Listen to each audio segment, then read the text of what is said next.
تازہ ترین ویڈیوز کے لیے چینل کو سبسکرائب کر کے بیل آئیکن اور آل نوٹیفیکیشن پر کلک کریں۔ حق پاکستان نیوز کے ساتھ میں ہوں محمد جنید اسدی۔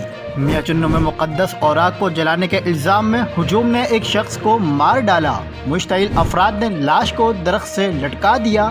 آپ کو انتہائی افسوسناک خبر سے آگاہ کرتے چلیں، میاں چنوں کے نواحی علاقے تلمبہ میں اڈا 17 موڑ مدرسہ شاہ مقیم میں مشتاق احمد ولد بشیر احمد پر قرآن مجید کو جلانے کا الزام لگایا گیا ہے۔ اس کو ہجوم نے تشدد کا نشانہ بنایا۔ نعش کو درخت پر بھی لٹکا دیا گیا ہے۔ اطلاع ملنے پر پولیس تھانہ تلمبہ کی بھاری نفری موقع پر پہنچ گئی ہے۔ وہ قریبی گاؤں 12 چک کے رہائشی تھے اور ان کی میت ان کے سوتیلے بھائی نے وصول بھی کر لی ہے۔ پولیس نے ضلع خانے وال میں مشتعل ہجوم کے ہاتھوں ایک شخص کی ہلاکت کا مقدمہ 33 نامزد اور 300 نامعلوم افراد کے خلاف درج کر لیا ہے۔ پولیس کی جانب سے 62 ملزمان کو گرفتار کرنے کا دعویٰ بھی کیا گیا ہے۔ مزید خبروں کے لیے دیکھتے رہیے حق پاکستان نیوز۔